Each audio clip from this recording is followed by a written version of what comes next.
Hey everyone, welcome back to Seeking Witchcraft. It's me, your host, Ashley. Today I have an in-person recording with my good friend Sherry, who is here to talk about yoga and witchcraft. So thanks so much for coming on, Sherry.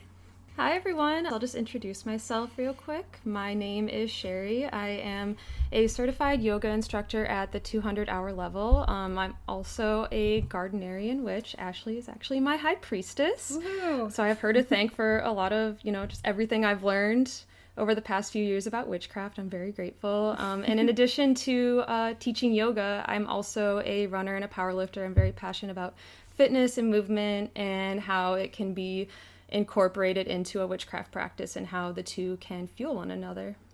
Awesome. Well, I do not practice yoga, so I am here to learn right along with all of you. And I guess my first question is, so how does yoga and witchcraft fit in with each other?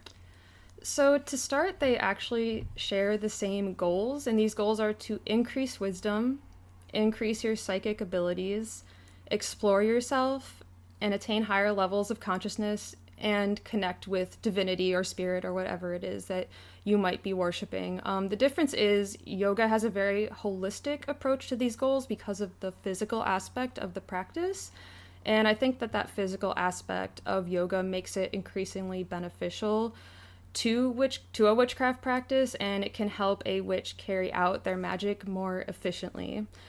So, caring for your physical body and making it stronger can clear your mind and your focus, and it allows your energy to flow more freely. So that means that you can manipulate your own energy towards your magical goals. So that's why I think yoga and witchcraft go so well together.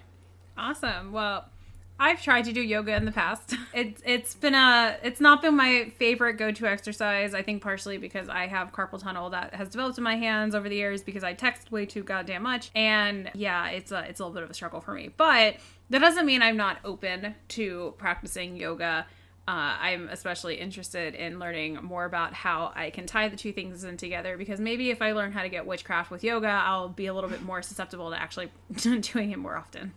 Well, the good news is I'm actually going to be discussing the 8 limbs of yoga, and asana, i.e. the physical practice and the poses, is just one limb. So there's 7 other things that you can do that are still yoga. So even if you can't do the physical practice, or if your physical practice is very limited, you can still do that. Perfect. Well, let's get right into it. Yeah, so I'll start by going over the 8 limbs of yoga just so everybody has a better idea of what a yoga practice looks like, because I think in the Western world we have this idea where yoga is, just these fancy headstands and poses that look really cute on Instagram, but that barely covers the surface. So I'm going to talk a little bit more about the other aspects. So I have a question. So why is it called 8 limbs? Like, what's that about? So they're each a component of the overall practice. Okay. Yeah.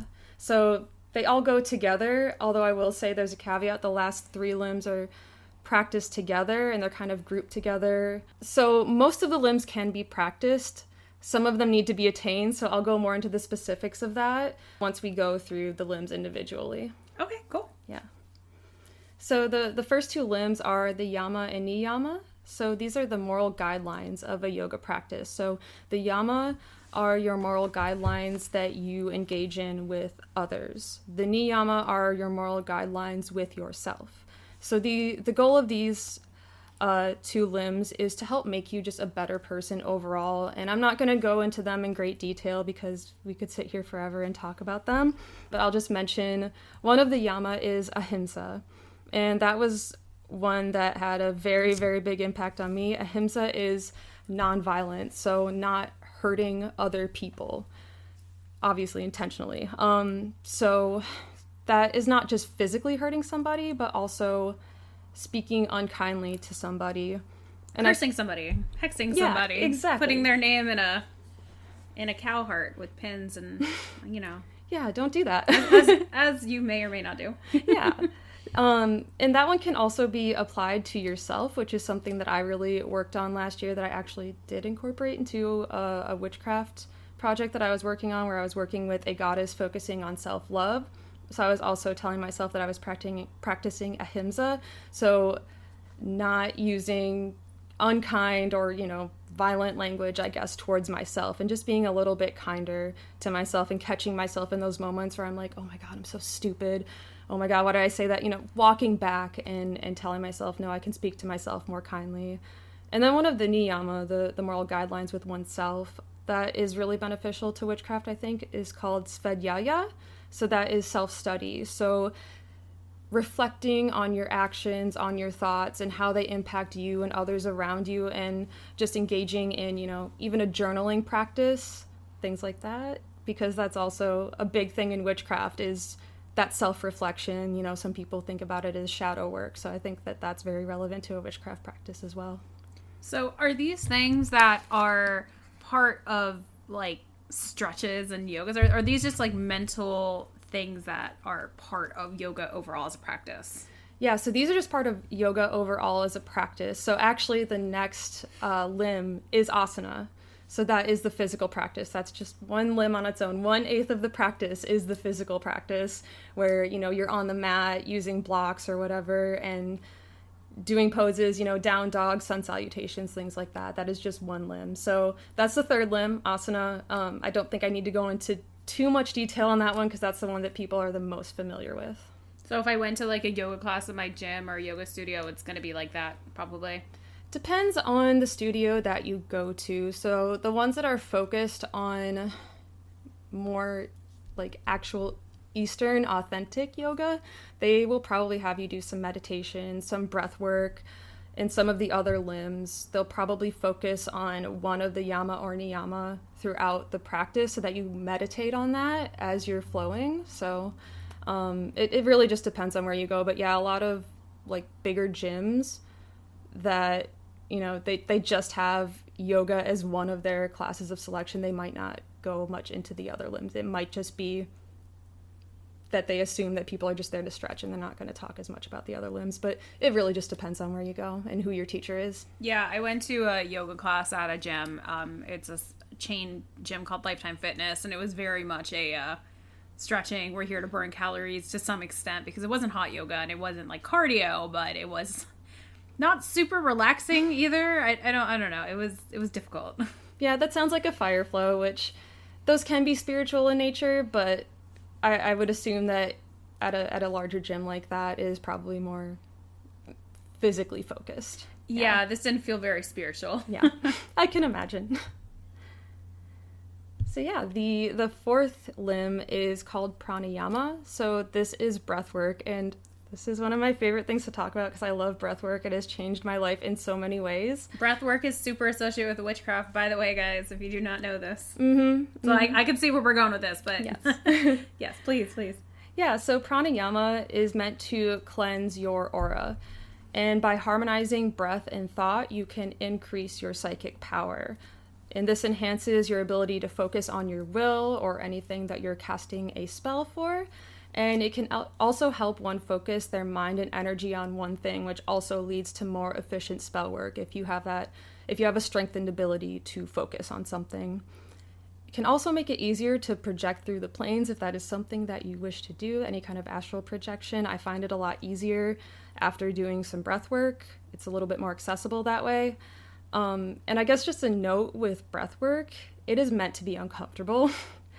And I think a lot of people, especially if they're doing yoga at home on video and their instructor has them do breath work at the beginning of class, some might skip it. I'm guilty of that. When I first started doing yoga, I was like, I don't like breath work. It's too uncomfortable. I'm skipping this part. I'm going to join when we're doing the physical stuff. And then one day I gave it a try and it changed my life. So if you're one of those people that doesn't do the breath work because it's uncomfortable, just remember that it's meant to be, and that's part of the benefit. Is, you put yourself under pressure on your mat by doing this breath work and holding the breath so you can be under pressure in the outside world and handle a little bit better. So when I was in outer court, we were given some instruction on breath work, and I remember telling my high priestess, I was like, why do I need to practice breath work? I have lived my entire life up until this point breathing. Obviously, I'm still alive. And I mean, maybe I was just being a little sassy when I was saying that because I didn't really know too much about breath work. But yeah, it's definitely a vital part of practice, being able to get yourself into a different state of consciousness, for example, with breath work, like a trance state, is absolutely very beneficial. So yeah, breath work is important, and please don't be sassy like I was. I'm very lucky that my priestess did not kick me out right then and there for saying that. Yeah, and I would like to also add that just a couple minutes of breath work gets me to a mental state that I usually need to do like 10 or 15 minutes of meditation for. So that's one of the other added benefits. It's really just like a quick route to get to a heightened mental state. So if you want to get started with breath work, I think Breath of Fire is probably the most accessible one. I wish that I could demonstrate, but I'm not on video here. But basically you pump the breath, your exhales out through your nose, and you pump your belly as you're doing it. It's also called skull shining breath because it just cleanses all the junk out of your head that you don't really need to be there. So yeah, that's a really good one to start, I think. Could you, I know you explained it a little bit, and if you don't want to do this on recorded, I understand, but would you be able to like demonstrate what it could sound like so somebody can follow and see if they're doing it correctly? Oh, absolutely, yeah. And if you don't like ASMR, I mean, this is probably going to be the opposite from ASMR, but if you don't like breath work, just skip ahead in like 30 seconds. Yeah, but if it sounds like this is how you know you're doing it right. So you basically do that for as many rounds as you want to do, and then you hold the breath at the end. And then when you absolutely have to, pop the cork, release the breath, and just compare how you feel after that to how you felt before, and I'm sure you'll notice a difference. It kind of sounds like a dog panting, but very intensely and through your nose. Yeah. Lots of sniffing. And, maybe not so great for people dealing with allergies in allergy season, but hey, it is what it is. Also, maybe it'll clear your nose out. I was just going to say that it can actually clear, some of your congestion. I use it for that purpose sometimes. But that being said, sometimes I'm so congested that I can't even do it. It like makes my ears pop. So, depends on how congested you are, but worth a try. So if your ears pop, don't be surprised. Yeah. So next we'll move on to Pratyahara. So this is the next limb. This is known as sensory withdrawal. Ooh. Yeah, it's a more advanced practice, obviously, than pranayama. So to practice pratyahara, you would cover your sensory organs with your hands and cover them for as long as you can. So you'd cover your eyes, plug your nose, keep your mouth closed, and plug your ears. So there's a certain way that you can do that with your hands that I obviously can't demonstrate without a video, but you would do that for as long as you can, and then you release your hands and you try to maintain that sensory stillness in your sensory organs. So just try to remain still. So yeah, the only thing about this is once you take your hands off of your sensory organs and you're trying to maintain that stillness, don't fight your own awareness, because then you're kind of defeating the purpose of the practice. If you're trying too hard, you want to keep coming back to this practice until it feels a little bit more effortless. So just keep that in mind if you do engage in this practice. And one of the benefits of pratyahara is it can help the body gather power, and you can immerse yourself in an experience without sensory distraction. So this can help if you're trying to connect with a deity or sense energy or anything like that. This might be a good practice to try to engage in for that. And there's a witchcraft practice that this is pretty comparable to. If you're ever using a veil to meditate or do any kind of ancestor work where you put a veil over your head, this is kind of similar to that, where you're trying to block out any kind of sensory distractions that might take you away from, the mental, emotional, and spiritual experience that you're trying to have. Definitely would be a good idea to try around Samhain too. Definitely. Like, if you guys haven't done a ritual on Samhain wearing a veil, I recommend it. That said, if you do a ritual on Samhain wearing a veil, be aware if there are candles and fire around that you are not wearing something flammable, or that you are in a safe environment to be doing that. Yeah, please don't hurt yourself. Yeah, please don't catch on fire. We're not trying to do that. Yeah, no. So now that we've discussed the first 5 limbs, we're going to talk about the last 3, called samyama. So these are the 3 components of meditation in yoga. So the first one is dharana. That is concentration. So this is basic meditation, where you just close your eyes, concentrate on one thing, and try to achieve a meditative state. The next step is the seventh limb called dhyana.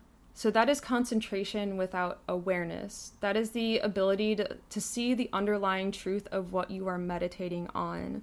So it's basically meditation without having to put effort into it. So this is something that can't be practiced, but it's achieved. So dharana, which is just basic concentration, that is practiced. If you practice dharana enough, you reach dhyana, is what I'm getting at here. So when you reach dhyana, you start to understand the separation of yourself from the object on which you're meditating, but you also recognize your connection to that object, and you begin to see that pretty much everything on this earth is of the same fabric and that we're all interconnected. And then the last limb is samadhi. So this is known as union with the divine, absorption of or union with one's ego. Some people think of it as ego death, but you basically become one with the object that you are meditating on. So dhyana and samadhi, they cannot be practiced. They are reached as a result of all the other practices that I've been discussing so far. So once you reach samadhi, which is one of the end goals of a yoga practice, like I said, it's almost similar to what people think of as an ego death. Your identity disappears and you become one with the universe. Your veils of perception are lifted, meaning everything that you have been socialized to believe because of the outside world, materialism and things like that, you see through all of that and you see everything for what it truly is. Your wisdom and your consciousness are raised, and it can really change who you are once you reach this point. And it's said that this state cannot be described or expressed in words because it's beyond our comprehension. So I am just, relaying to you what I have learned this state to be. And this is also considered to be our natural spiritual state at birth, but we lose it as a result of, like I said, everything that, we see in our society, everything that we become socialized to believe. And those beliefs and, any kind of negative thoughts that you harbor are the main things that can hold you back from reaching this state, but it is achievable. So with these states, are these, I guess I kind of asked this question towards the beginning, but now I'm kind of re-asking it.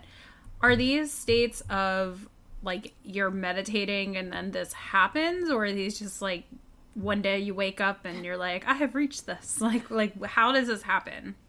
So you have to put the effort in. You have to engage in all the other practices to reach this state. You will never randomly wake up one day and be like, oh, I finally did it. You're going to gradually get there. And one of my teachers always likes to say, it takes effort to be effortless. And I think that's a really good way to describe this state is you have to put in the effort, and eventually all those things that you've been putting the effort into feel effortless. Wow, that sounds like witchcraft. Yeah, exactly. I don't want to say witchcraft can be effortless. I mean, it can be, but more in the sense of what I'm talking about, of having to put in that work and get up and experiment and do some spells, some that might work, some that might not work, and experiment with circling and ritual and whatever you want to do in your practice until one day you just feel really confident what you're doing. Mm-hmm. I read this quote the other day. It was something like, God, I'm going to butcher it. It was so lovely the way it was written, so sorry you have to hear it from me. But it said something like, imagine all the things that you would be great at if you allowed yourself to be a beginner. And I was like, damn, man, that hurt reading that, but it was true. So really quick, I had actually something funny I thought about this with the samadhi. That's how you say samadhi? Samadhi, yeah. Samadhi. So when the very first time Azazel came to my house and we were hanging out, he was telling me that him and I think like a coven sibling of his or something used to joke around and say samadhi instead of somo to be. It was just like the acronym. And he kept saying it. And I was like, stop saying that. Like, you're going to piss off a spirit or something if you keep saying samadhi instead of somo to be. And he was like, oh, whatever, haha. And then he kept fucking saying it. And then eventually one time he said it, and right after he said it, I had a brand new candle holder in my apartment, like by my wine bar that we had a tea light in. And what do you fucking know? It just exploded.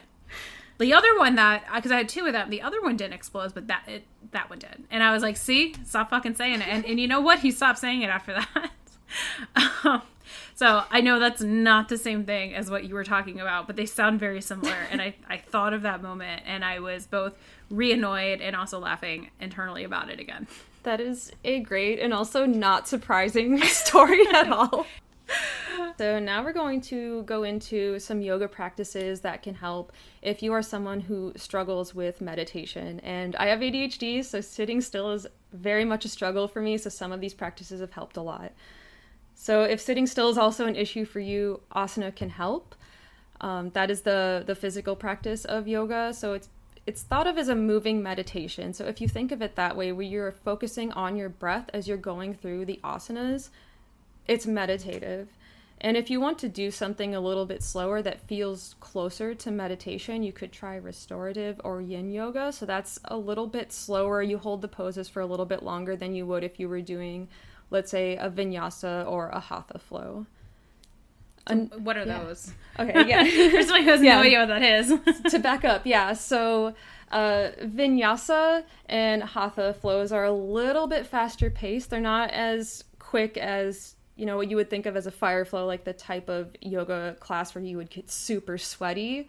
But they are a little bit faster, and you link your breath to your movement. So on your inhale, you do a certain movement. On your exhale, you do a certain movement. And then there are times in the class when you hold a pose for a little bit longer. But the main goal is to link breath to movement. With restorative or yin yoga, it's a lot slower. You hold the poses for a long time. It definitely takes a lot more discipline. And I'm not going to lie, I don't do a lot of restorative in yin yoga because I'm such a jittery person and I always want to just be moving all the time. That being said, I know deep down that it would be greatly beneficial if I did more of it. But yeah, the next step that you can take if you are struggling with meditation is trying breath work. So if you don't want to just sit there quietly, you can have something to focus on, which is your breath. You can do certain kinds of breath work that you need to put that mental focus on, and try not to get distracted. Try to keep your mind on your breath the whole time, whether it's just now I inhale, now I exhale, or you're doing breath of fire, the one that I demonstrated earlier, or any of the other breath work practices that are part of yoga. I think that can be deeply beneficial. So I went to a pagan pride day a couple years ago, and I went to some sort of trance work, yoga, breath work, meditation, something in that realm. They're all kind of related. And I cannot tell you what it was called that she had us do. But I remember part of it. She had us do this breath work thing, and she was like, this can help you get into a trance state. And there was this thing where she was like, okay, at the end I'll tell you when we're gonna open your eyes and all that. And this one woman kept going because she was so in it that she didn't realize. But it was this thing where, and maybe you know what I'm talking about, maybe you don't know what I'm talking about, and that's fine because I don't know what I'm talking about because I just went to this class, where you essentially hold one side of your nose and then you breathe in, and then you close the other. I'm sorry, I'm doing it in case my voice sounds weird. You breathe. You then switch to your index finger, and you breathe out the other side. So your thumb closes one, breathe in. Thumb comes off, index finger goes on the other side of the nose, breathe out. But while we were doing that, and I do this sometimes, there's also a hand movement with it. Okay, put your hand out. Unless you're driving, don't put your hand out. And you touch your thumb to your index finger, and then your thumb to your middle, thumb to your ring, thumb to your pinky, and then you go back, and you just keep going up and down while you're doing the nose thing. So she had us doing that, and yeah, that was a thing that the girl was still doing even when the instructor told us to come back. So sometimes I'll do the hand thing if I'm feeling fidgety and I just want to do something with my hands while I'm meditating. Have you heard of this before? Yeah, that's actually one of my favorites. It's called Nadi Shodhana. Thank you. Yes.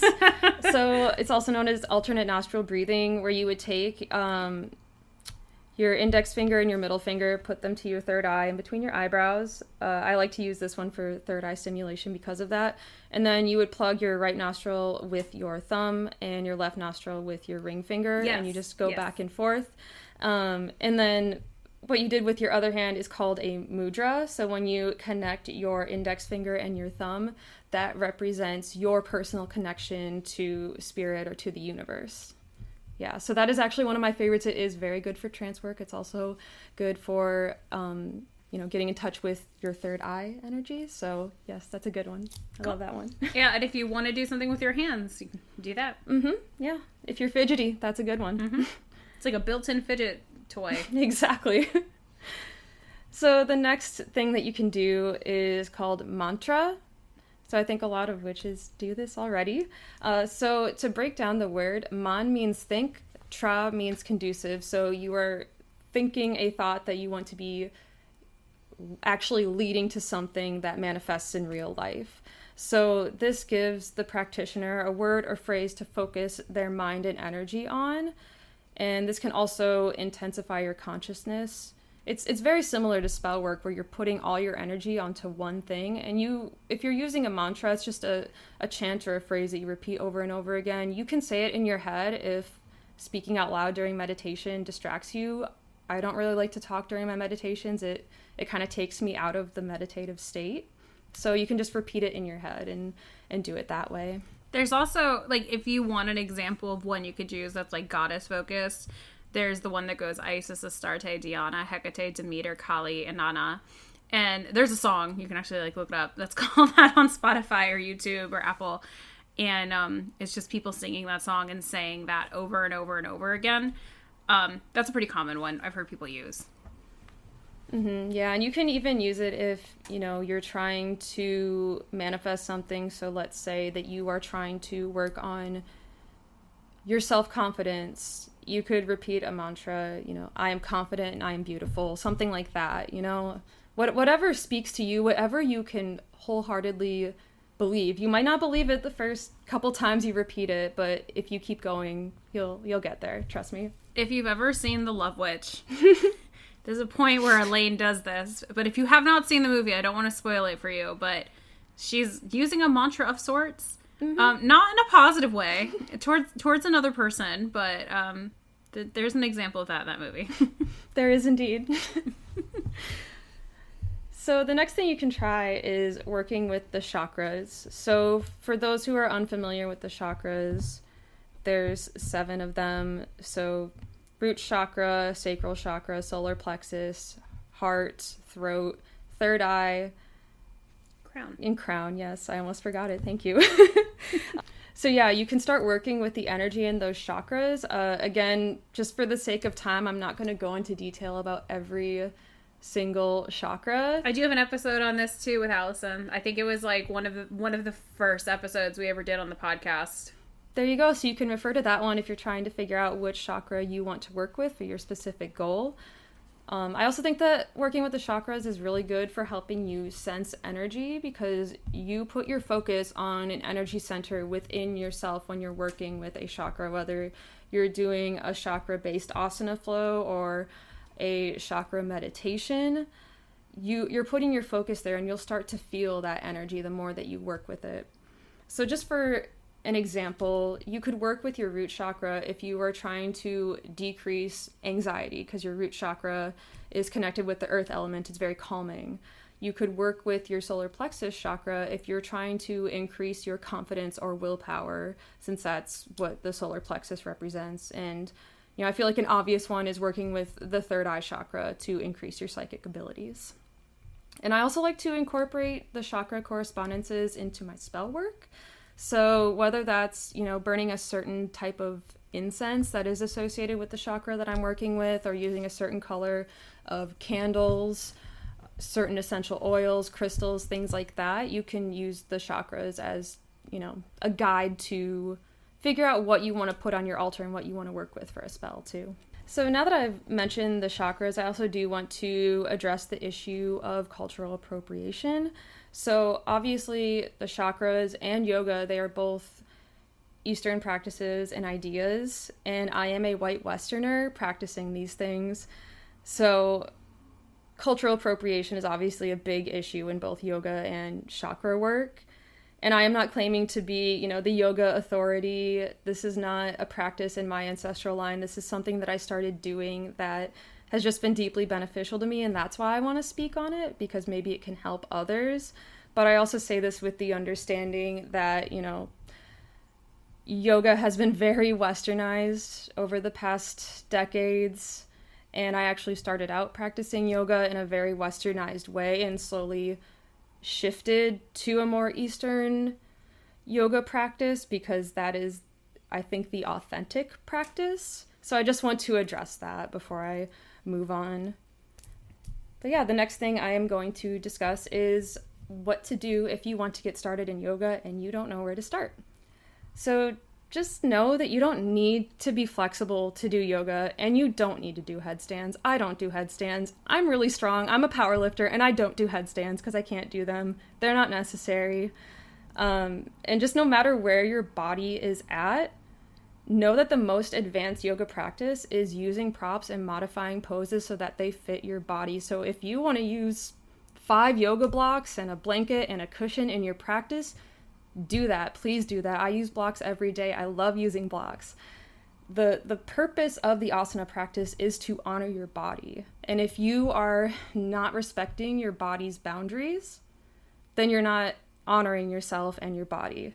And I also like to think of using blocks, cushions, yoga straps, any kind of prop that makes a pose more accessible as scaffolding for the body.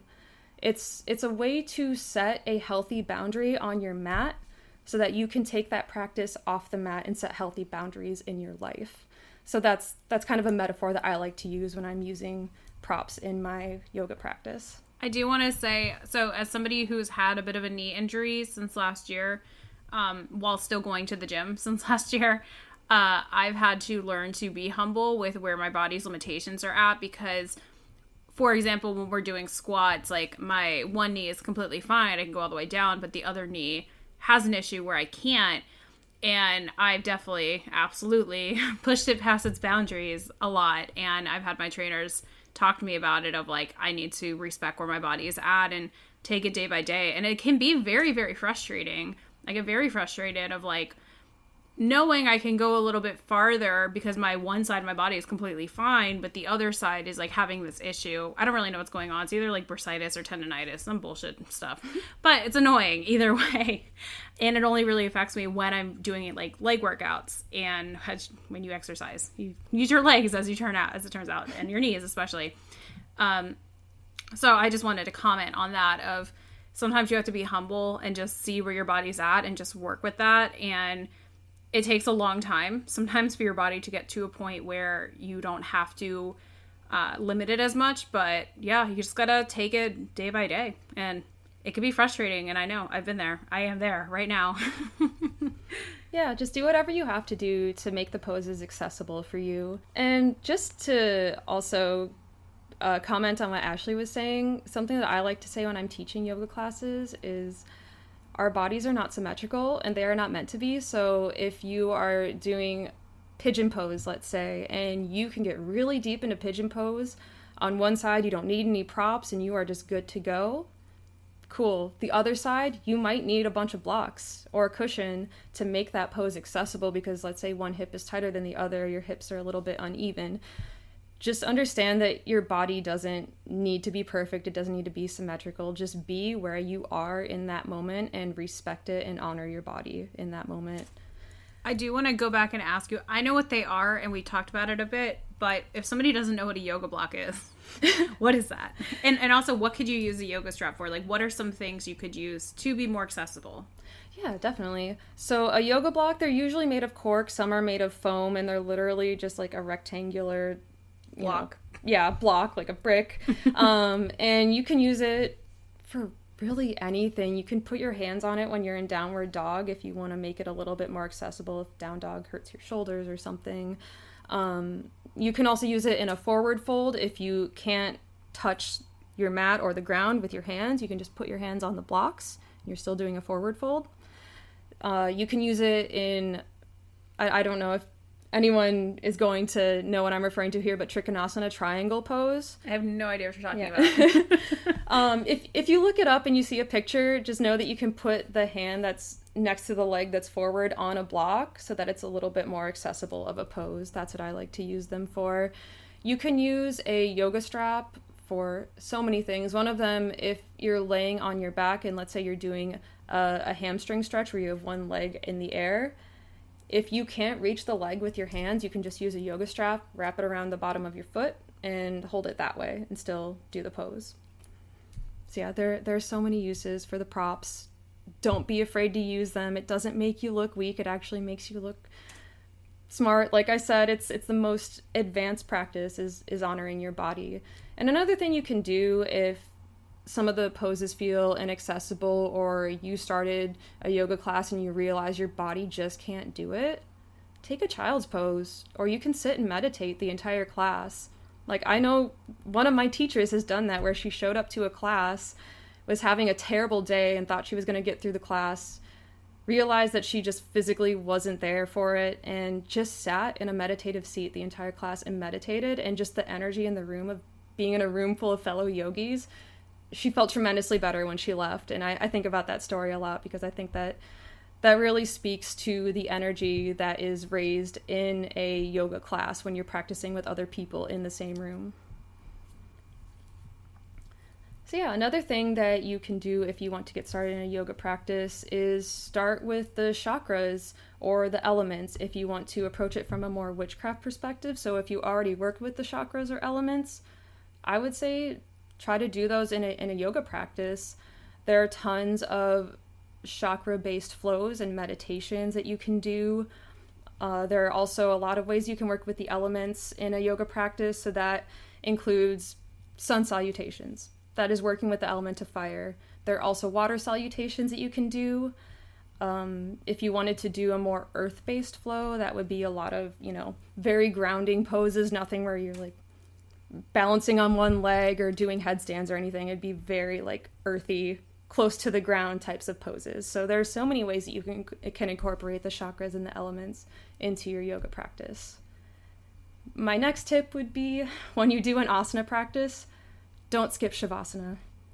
So many people do that. They're like, okay, I did all the physical stuff and now we're just going to lay on the ground and that's really boring, so I'm just going to leave class. Don't do that. I've done that a few times. When I was back when I first started and I didn't know that much about yoga or the purpose of it, and I was like, oh, I'm just stretching. Shavasana is where the magic happens. Anyone who's taken a yoga class and has been in Shavasana and actually taken the time to feel and sense their own energy, you can literally feel the molecules moving on your body. You can feel all the energy that was raised from all the work that you just put into your physical practice. So you really do feel the magic in that moment. So I would say don't skip Shavasana. It's so beneficial. Also, it's a nice pose. You're laying on your back. What could be better?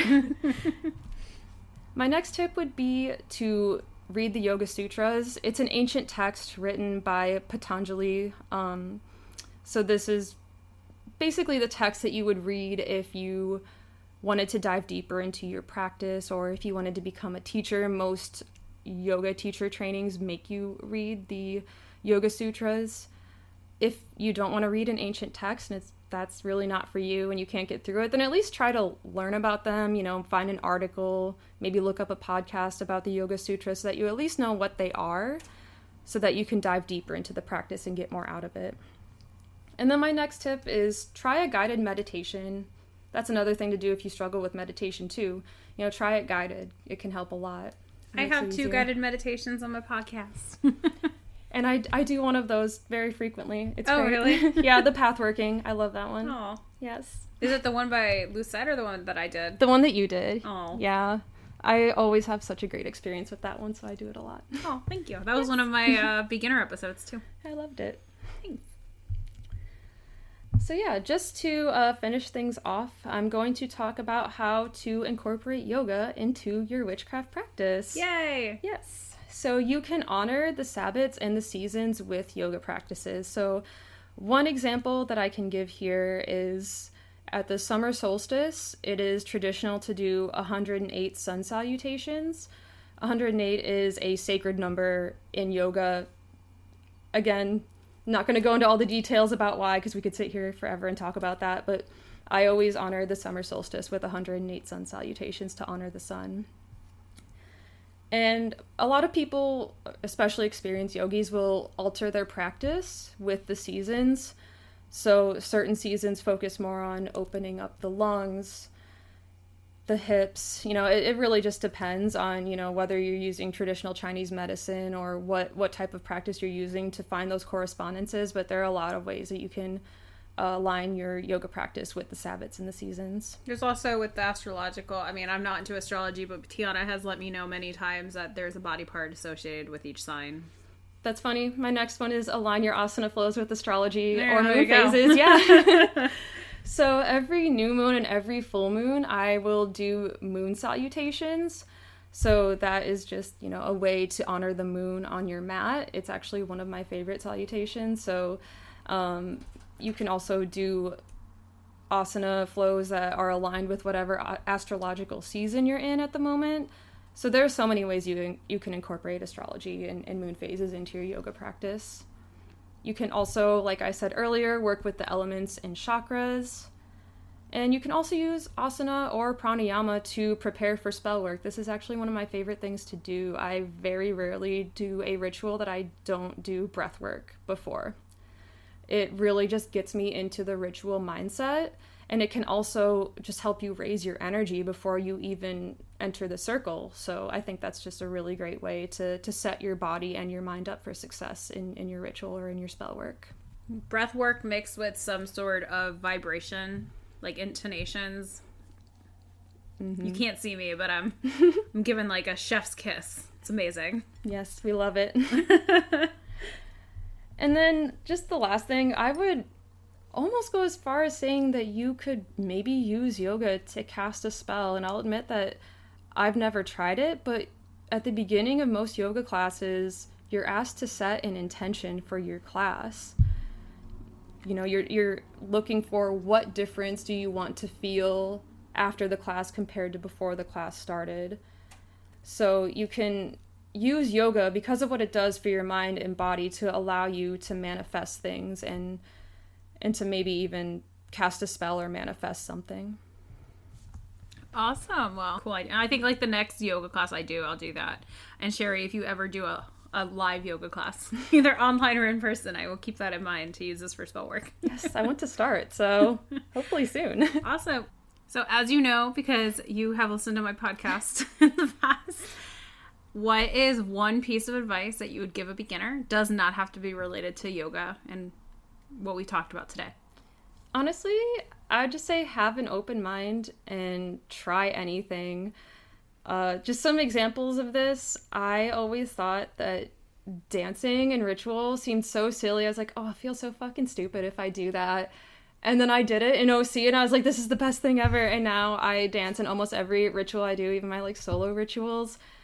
And also when I say just fuck around and try anything, I mean, no one gave me a guide to how to incorporate yoga and witchcraft together, or, I use witchcraft in my lifting and running as well. No one told me how to do that. I just kind of figured it out on my own. So if there's any kind of hobby or anything else that you're passionate about and you think, damn, it'd be really cool if I could incorporate my witchcraft practice into this as well, just give it a try, whether it's, knitting or painting or whatever. There's probably a way to do it, and you won't know unless you try. So just give it a go. I love that. And it reminds me of something that Azazel mentioned a while ago that I used to in my own practice this day. And my advice on adding to yours would be to talk to other witches and see what their practice is like, because maybe you might find something they do that you can use in your own practice. And so with Azazel, he mentioned one time that when he goes to the gym, sometimes if he's like powering through his last reps or he's really exhausted doing something like cardio or whatever, he will call on fire to give him that extra spark to get him through. And what do you know? Ever since he said that, I do that same shit now too. And, I've been able to get through all the reps doing that. And whether that's, fire, the element of fire is hanging out in my gym or it's in my head, regardless, it helps get me through what I need in that moment. So I think that's fantastic advice. And I just would say to add to that, talk to other people around and see what they do and get some ideas that way as well. Mm-hmm, definitely. Well, Sherry, we have come to the end of the episode. If people want to get in contact with you or even see how to do any of these yoga things themselves, how can they find you? Yeah, so my personal Instagram, Twitter, and TikTok accounts. My handle is Super Saiyan Share for all of them. Shout out to the anime nerds who know what that's a reference to. It's Dragon Ball Z. So that's spelled super, just same as super. Saiyan is Saiyan, and then Share, Cher. So you can find me there. I also created an Instagram for my yoga practice. I haven't started posting on that page yet, but I hope to soon, and that way I can show you some of the practices that I discussed during this podcast episode. And the handle there is Beyond the Body Yoga, and there's an underscore between each word, so beyond underscore the underscore body underscore yoga. So you can find me there as well. Awesome. And if you were looking to find me, you can look up Seeking Witchcraft on Facebook. On Twitter, I'm at Seek Witchcraft. Instagram is Seeking Witchcraft. There is a Facebook group called Witches Seeking Witchcraft, where if you have any questions or want to talk about the show or share memes, feel free to post in there. And I have a Patreon if you want to support the show called Seeking Witchcraft. So just patreon.com/Seeking Witchcraft. So thank you so much, Sherry, for coming on, and thank you everybody for listening. I hope this inspires people for their yoga practice, and we'll talk to you again very soon. Yeah, thanks so much for having me, Ashley. It was so great sharing all of this with people. Thank you. Thanks for coming. All right. Yeah. Bye. Bye.